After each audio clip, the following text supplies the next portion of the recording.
Hello students, आज हम revision करते हैं। चैप्टर है हमारा basic concept of chemistry, class 11th का। तो इसकी हम क्विक रिवीजन की एक वीडियो बना रहे हैं। तो इसमें सबसे पहले हम कर रहे हैं what is the importance of chemistry.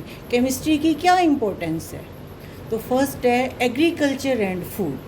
जो एग्रीकल्चर है उसमें जो हम फर्टिलाइज़र्स यूज़ करते हैं, जैसे urea, calcium phosphate, sodium nitrate, ये सारी फर्टिलाइज़र जो हैं ये सारी केमिकल फर्टिलाइज़र्स हैं जो हमें केमिस्ट्री से ही मिलती है।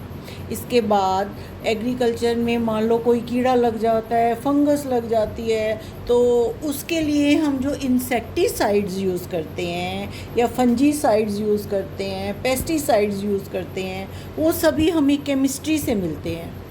और नेक्स्ट इसका यूज़ है इन हेल्थ के लिए भी जो भी सारी दवाइयाँ बन रही हैं वो सारी क्या है? केमिस्ट्री है, ठीक है ना। पेनिसिलिन है, पेनिसिलिन जो है लाइफ सेविंग ड्रग है, वो सब की कहाँ डिस्कवरी हुई?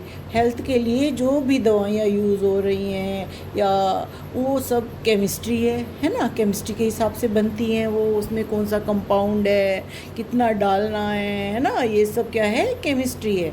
तो हमारी हेल्थ में भी केमिस्ट्री का बहुत बड़ा योगदान है। उसके बाद है सैनिटेशन करने के लिए हमारे जो माइक्रो ऑर्गेनिज्म प्रेजेंट्स होते हैं टॉयलेट में, फ्लोर्स के ऊपर, उनको मारने के लिए हम घरों में क्या यूज़ करते हैं?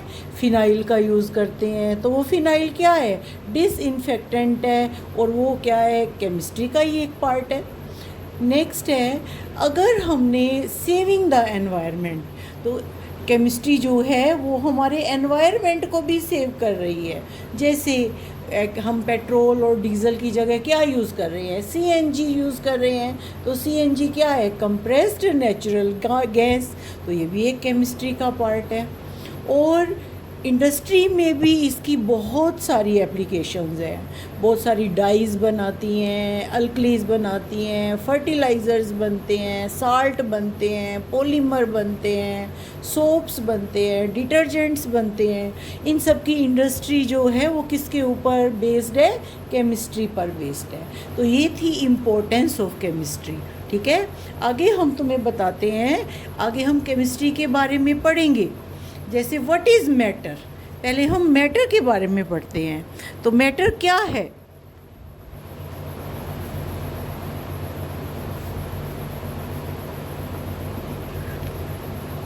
What is matter?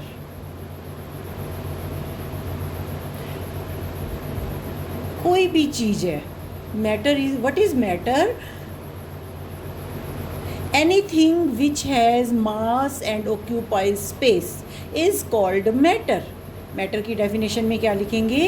Anything which has mass and occupies space is called matter. जैसे कोई किताब है, पेंसिल है, एयर है, वाटर है, जो भी चीज़ें जो स्थान घेर रही हैं, ठीक है, जिनका कोई मास है या वो कोई स्थान घेर रही हैं, उनको हम मैटर कहते हैं। तो मैटर की दो तरह से क्लासिफिकेशन हमने पढ़नी है। एक तो फिज़िकल क्लासिफिकेशन और दूसरी केमिकल क्लासिफिकेशन। फिज़िकल क्लासिफिकेशन में हम मैटर को सॉलिड, लिक्विड और गैस में करते हैं क्लासिफाई। तो सॉलिड्स क्या होते हैं तुम्हें पता ही है। सॉलिड्स की जो है डेफिनेट वॉल्यूम होती है, डेफिनेट शेप होती है, मॉलिक्यूल्स पास होते हैं, ठीक है ना। Particles are held close to each other, एक दूसरे के बहुत पास होते हैं, और उनकी मूवमेंट कैसी होती है? टू एंड फ्रो मोशन होती है। जैसे एक ही जगह पर वो घूमते हैं, ठीक है ना, अपनी जगह चेंज नहीं करते। और सॉलिड के एग्जांपल तुम्हें पता ही है, जैसे पत्थर है, स्टोन है, स्टोन इज़ ए सॉलिड, लकड़ी है, would is a solid, and Chowk is a solid, ठीक है ना। उसके बाद है लिक्विड्स कौन से होते हैं? लिक्विड्स की डेफिनेट वॉल्यूम होता है लेकिन शेप डेफिनेट नहीं होती। जैसे मिल्क है, मिल्क को तुम ग्लास में डालोगे तो वो ग्लास की शेप ले लेगा, है ना। जग में डालोगे तो वो जग की शेप ले लेगा। तो लिक्विड्स और गैसेस क्या?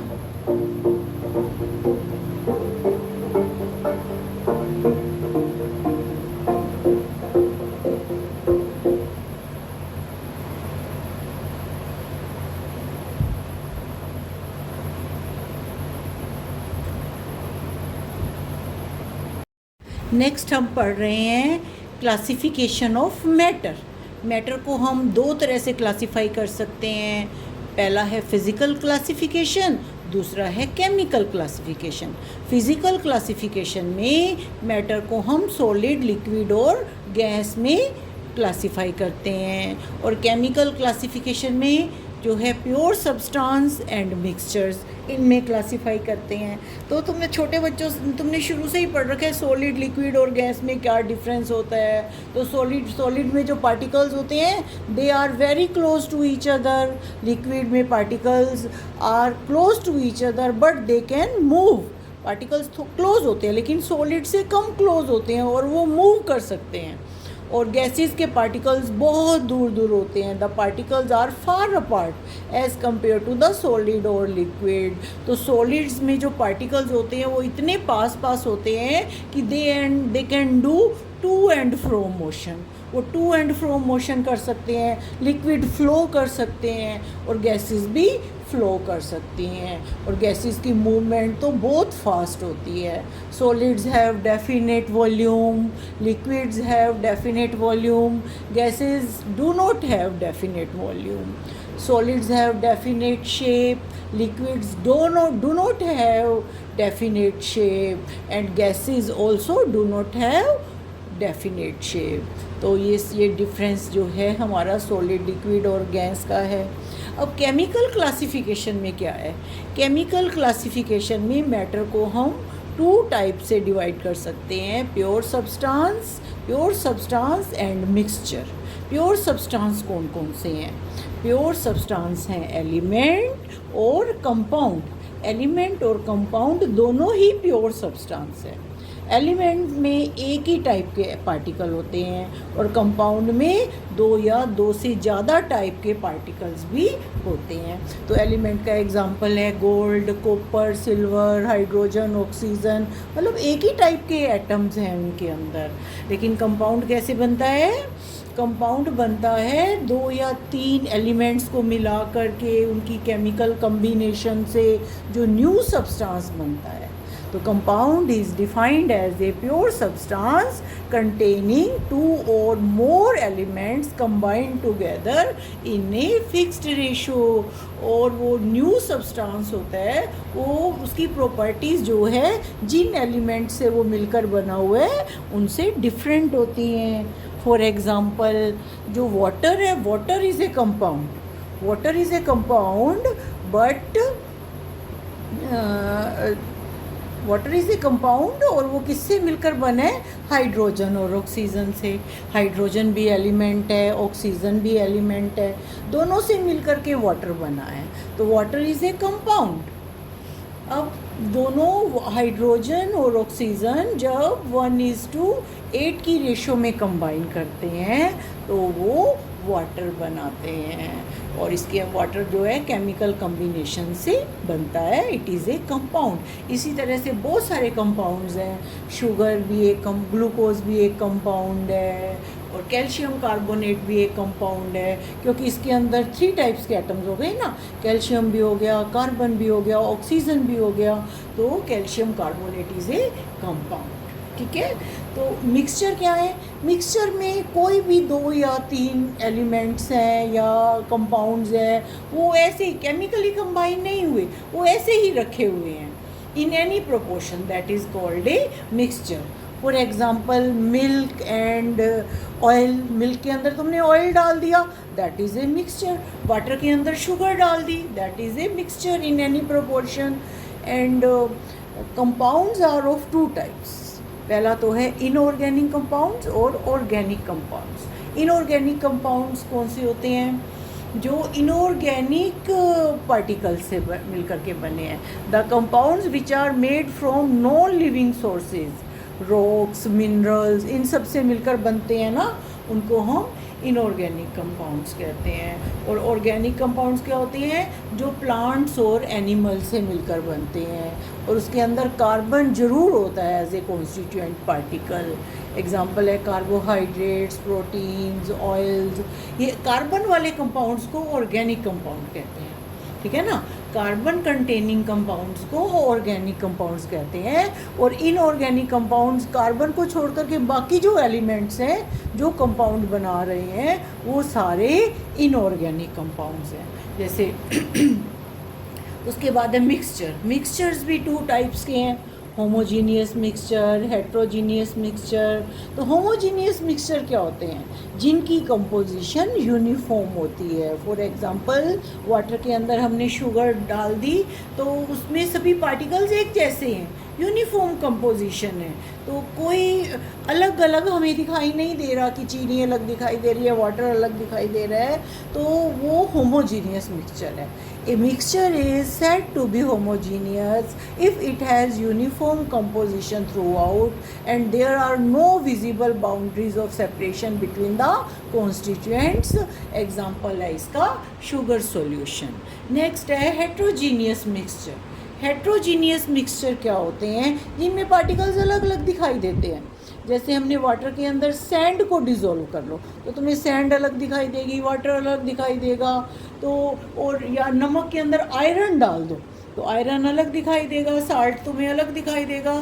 तो वो their particles are easily identify with eye से हम उनको देख सकते हैं। That is called the heterogeneous mixture. Next हम आ रहे हैं difference between compound and mixture. Compound और मिक्सचर के बीच में क्या डिफरेंस है? तो कंपाउंड क्या है? कंपाउंड में क्या है? केमिकल रिएक्शन से बनता है ये, ठीक है। मिक्सचर में कोई केमिकल रिएक्शन नहीं होती।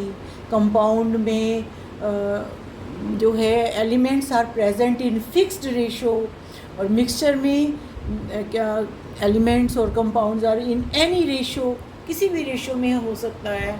तो compounds are always homogeneous. Mixture homogeneous भी हो सकते हैं और हेट्रोजीनियस भी हो सकते हैं। Compound constituents can not be separated by physical methods. Compound के जो कॉन्स्टिट्यूएंट पार्टिकल्स हैं उनको फिजिकल मेथड से नहीं हम कर सकते अलग अलग, लेकिन मिक्सचर के पार्टिकल्स को हम फिजिकल मेथड से अलग कर सकते हैं। जैसे पानी से नमक को अलग करना है तो क्या करेंगे? हम उसको हम गर्म कर लेंगे, पानी को अलग इकट्ठा कर लेंगे, नमक उस एक बर्तन में रह जाएगा। तो इस तरह से हम फिज़िकल मेथड से मिक्सचर के पार्टिकल्स को अलग कर सकते हैं, ठीक है। उसके बाद हमारी ये टेबल है। टेबल में देखो, टेबल ध्यान से बनाओ। मैटर है, मैटर की फ़िज़िकल क्लासिफिकेशन है। फ़िज़िकल क्लासिफिकेशन में मैटर को हम 3 पार्ट्स में डिवाइड करते हैं, solid, liquid and gas. Chemical classification में matter is classified into pure substances and mixture. Pure substances कौन कौन से हैं? एलिमेंट्स हैं और कंपाउंड्स हैं। और मिक्सचर कैसे होते हैं? होमोजीनियस या हेट्रोजीनियस। एलिमेंट्स को हम डिवाइड कर सकते हैं मेटल्स में, नॉन मेटल्स में, सेमी मेटल्स में। और कंपाउंड को डिवाइड कर सकते हैं ऑर्गेनिक कंपाउंड में और इनऑर्गेनिक कंपाउंड में। उसके बाद हम आ जाते हैं यूनिट्स पर, फंडामेंटल यूनिट्स पर आ जाते हैं। देखो, लेंथ है, लेंथ की यूनिट क्या है? मीटर, और उसको हम एम से लिखते हैं, हमेशा ही पढ़ते आ रहे हो तुम। मास की यूनिट क्या है? किलोग्राम। और टाइम की यूनिट क्या है? एसआई यूनिट है। ये सारी क्या है? एसआई यूनिट्स हैं, स्टैंडर्ड इंटरनेशनल यूनिट्स, ठीक है। और इलेक्ट्रिक करंट की एम्पियर है, और टेम्परेचर की केल्विन है, और अमाउंट ऑफ सब्सटेंस की मोल है, और ल्यूमिनियस इंटेंसिटी की कैडेला है, ठीक है। उसके बाद हम चलेंगे व्हाट इज़ मोल। मोल की डेफिनेशन हमारे लिए बहुत इंपॉर्टेंट है। What is mole? 7th number पे है ये mole. It is the amount of the substance which contains as many elementary entities as there are atom in carbon 12।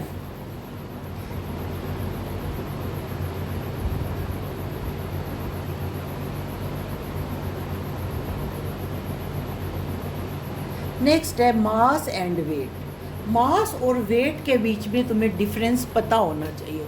What is difference between mass and weight? तो mass क्या है?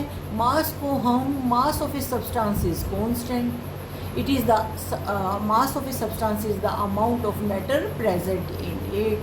Mass is constant. Mass is SI unit of mass is kilogram. ठीक है, इसको हम analytical balance से हम measure कर सकते हैं. ठीक है, ये एनालिटिकल बैलेंस है. अब वेट क्या है?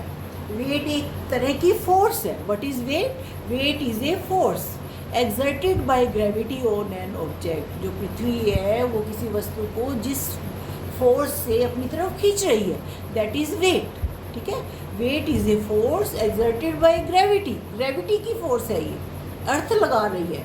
It is the force exerted by gravity on an object.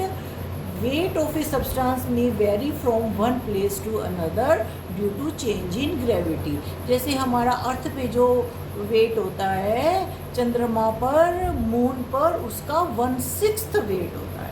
ठीक है ना. कोई भी है 60 kg की कोई ऑब्जेक्ट है, तो वो वहाँ जब वो मून पर चली जाएगी तो वो 1/6 यानी कि 10 kg उसका वेट हो जाएगा. वेट जो है ग्रेविटी के ऊपर डिपेंड करता है. नेक्स्ट है what is volume. Volume is the space occupied by matter. What is volume?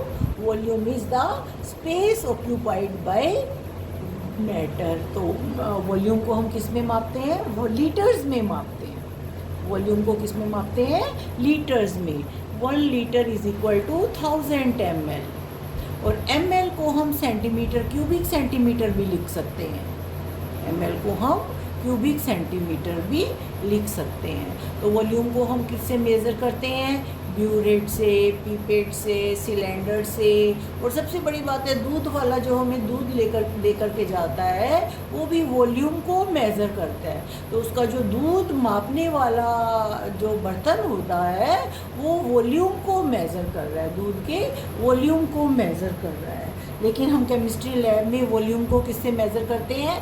Burette से, पीपेट से, सिलेंडर से, मेजरिंग फ्लास्क से, इन सब से मेज़र करते हैं.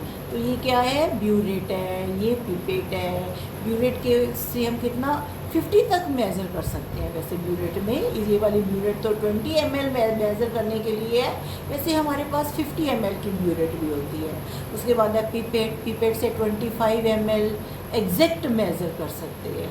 मेजरिंग सिलेंडर से या ग्रेजुएटेड सिलेंडर से हम 100 ml का भी होता है, 250 ml का भी होता है, उससे भी हम वॉल्यूम मेज़र करते हैं. और वॉल्यूमेट्रिक फ्लास्क जो 1 लीटर की है ये भी वॉल्यूम बता रही है हमें. उसके बाद हम पढ़ेंगे टेम्परेचर. क्या पढ़ेंगे? टेम्परेचर पढ़ेंगे. टेम्परेचर के जो होते हैं 3 वो हैं. टेम्परेचर के 3 स्केल्स होते हैं. टेम्परेचर के कितने स्केल हैं? 3 स्केल्स हैं. पहला है डिग्री सेल्सियस, दूसरा है फ़ारेनहाइट स्केल और तीसरा है केल्विन स्केल. पहला क्या है? Degree Celsius. डिग्री सेल्सियस में ये देखो, ये थर्मामीटर है, ये थर्मामीटर है, इसमें डिग्री सेल्सियस लिखा हुआ है. तो इसमें 0 डिग्री सेल्सियस क्या है? फ्रीजिंग पॉइंट ऑफ वाटर, बर्फ़ का टेम्परेचर है ये 0 डिग्री सेंटीग्रेड. और 100 डिग्री सेंटीग्रेड क्या है? बॉइलिंग वाटर का टेम्परेचर है. और बीच में जो है इसको 100 पार्ट्स में डिवाइड कर दिया गया है. ठीक है. और रूम का टेम्परेचर ज़्यादातर 25 डिग्री सेल्सियस होता है. ह्यूमन बॉडी का टेम्परेचर ज़्यादातर 37 डिग्री सेल्सियस होता है. ठीक है, ये है डिग्री सेल्सियस. और ये वाला हमारा है फ़ारेनहाइट स्केल है. फ़ारेनहाइट स्केल टेम्परेचर मापने का. तो जो 0 डिग्री सेल्सियस है ना, वो 32 डिग्री फ़ारेनहाइट के बराबर है. ठीक है. और जो 100 डिग्री सेल्सियस है वो 212 फ़ारेनहाइट के बराबर है. अब इसको हमने बीच में हमने बाकी को कितना हो गया?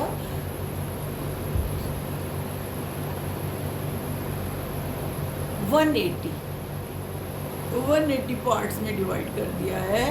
जो रूम टेम्परेचर 25 डिग्री सेंटीग्रेड है और फ़ारेनहाइट में वो 77 फ़ारेनहाइट होएगा. और हमारी बॉडी का टेम्परेचर तुम्हें पता ही है 98.6 फ़ारेनहाइट होता है. इसके बाद है ये केल्विन वाला थर्मामीटर. केल्विन थर्मामीटर में 0 डिग्री सेल्सियस 273 केल्विन के बराबर है. यानी कि सेल्सियस को केल्विन में चेंज करने के लिए तुम्हें 273 ऐड करना पड़ेगा, ठीक है। और केल्विन को सेल्सियस में चेंज करने के लिए 273 माइनस करना पड़ेगा, ठीक है। अब नेक्स्ट देखो, ये फॉर्मूला है। डिग्री फ़ारेनहाइट को सेल्सियस को डिग्री फ़ारेनहाइट में चेंज करना है, तो degree Fahrenheit is equal to 9/5 degree Celsius plus 32, ये वाला फार्मूला लगा लेंगे। और केल्विन के लिए तो मैंने तुम्हें बता ही दिया है, डिग्री सेल्सियस में 273 ऐड कर देंगे तो वो केल्विन आ जाएगा। जैसे हमारे पास 25 डिग्री सेल्सियस है, 25 प्लस 273 केल्विन में चेंज हो जाएगा। नाउ वी आर, अब मैं तुम्हें समझा रही हूँ डेंसिटी। डेंसिटी को हिंदी में क्या कहते हैं? घनत्व। डेंसिटी को हिंदी में क्या कहते हैं? घनत्व। तो डेंसिटी की डेफिनेशन क्या है? Density of a substance is its amount of mass per unit volume, ठीक है। Amount of mass per unit volume is called density. Mass per unit volume is called density. Simple सी definition है। तो density क्या हो जाएगी? M mass upon volume. उसका formula भी यही होएगा, density is equal to mass upon volume. यानी कि जब पार्टिकल्स पास होते हैं उसकी डेंसिटी ज़्यादा होती है, आयरन की डेंसिटी ज़्यादा है। और कॉटन में क्या होता है? दूर दूर है पार्टिकल्स, तो उनकी कॉटन की डेंसिटी आयरन के कंपैरेटिवली कम है। इसी तरह से सॉलिड्स में पार्टिकल्स पास हैं तो सॉलिड की डेंसिटी ज़्यादा होती है। लिक्विड में पार्टिकल्स दूर दूर हैं तो लिक्विड की डेंसिटी कम होती है। गैसेस में बहुत ज़्यादा दूर पार्टिकल्स होते हैं तो उसकी डेंसिटी और भी कम होती है। नेक्स्ट है, what is SI unit of density. Density की SI यूनिट क्या है? किलोग्राम पर मीटर क्यूब, ठीक है। मास को किलोग्राम में, वॉल्यूम को मीटर क्यूब में, तो kilogram cubic metre. Units of laboratory में हम क्या यूज़ करते हैं? Gram per ml, kilogram per litre, gram per millilitre, ठीक है। Physical property of a substance does not depend on the amount of sample. ये नहीं है कि अगर तुमने 100 ग्राम ले लिया या 1 किलोग्राम ले लिया तो जो है उसमें क्या होता है कि डेंसिटी चेंज नहीं होती, ठीक है ना। Density mass per unit volume है तो वो अमाउंट ऑफ सैंपल पर डिपेंड नहीं करती। नेक्स्ट आ जाओ, अनसर्टेनिटी इन मेजरमेंट्स। ये इतना इम्पोर्टेंट नहीं है। उसके बाद नेक्स्ट है साइंटिफिक नोटेशन क्या है? What is scientific notation? तो इस तरह की फॉर्म में लिखना 1.357 इंटू 10⁻³ 2.394 इंटू 10⁻11। तो इस तरह की फॉर्म में लिखना कैलकुलेशन जो है साइंटिफिक नोटेशन होता है, ठीक है। अब इसमें तुमने ये था 4.56 प्लस 10⁻³ प्लस 2.62 इंटू 10⁻²। तो इसको हमने पहले 10⁻³ में चेंज करना है या इसको हमने 10⁻² में चेंज करना है। 10⁻² में चेंज करने के लिए हमारा 45.6 आ गया। 45.6 इंटू 10⁻² प्लस 2.62 इंटू 10⁻²। तो हम 10⁻² को हमने कॉमन निकाल लिया और इनको अंदर ऐड कर दिया तो आ गया 48.22 इंटू 10⁻²। नेक्स्ट हम पढ़ते हैं significant figures. What is the definition of significant figures? Significant figures are meaningful digits which are known with certainty. There are certain rules for the determining the number of significant figures. First क्या है rule? All non-zero digits are significant. Non-zero digits जो होंगी वो सारी significant होंगी।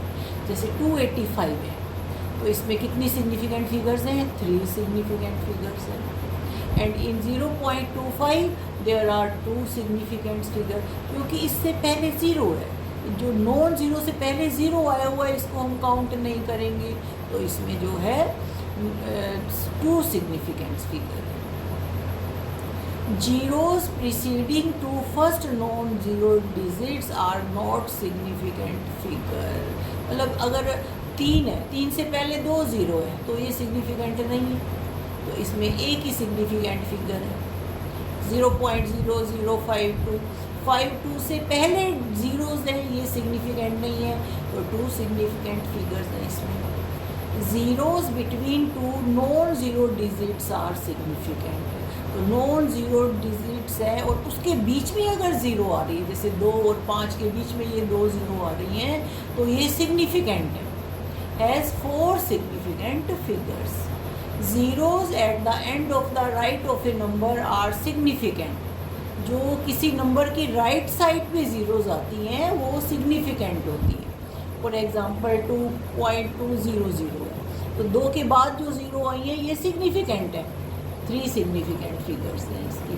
अब यहाँ पे 2 counting number of objects, for example 2 balls 20 eggs have infinite significant figures. अगर हम इनको पॉइंट की फॉर्म में लिख देते हैं ना तो इनफाइनाइट हो जाते हैं.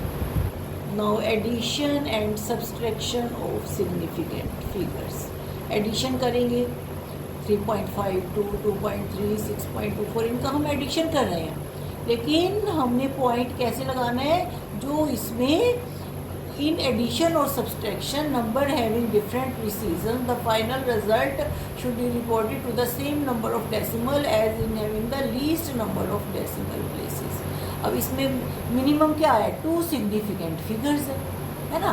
इसका आंसर तो 12.06 आ गया, लेकिन क्योंकि इसमें मिनिमम सिग्निफिकेंट फिगर्स कितनी है, 2 है, तो हमारा आंसर भी 12 आएगा, जिसमें कि 2 ही सिग्निफिकेंट फिगर्स हैं. ठीक है. मल्टीप्लिकेशन में भी ऐसे ही होएगा. मल्टीप्लिकेशन में क्या हुआ, हमने क्या किया, इसमें सिग्निफिकेंट फिगर्स कितनी है, 5, इसमें सिग्निफिकेंट फिगर्स कितनी है, 2, तो हमारा आंसर क्या आना चाहिए,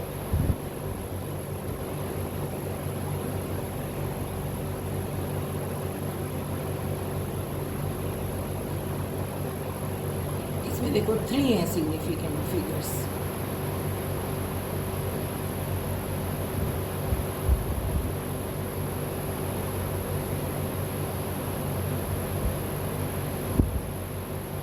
यहाँ पर भी सिग्निफिकेंट 1.1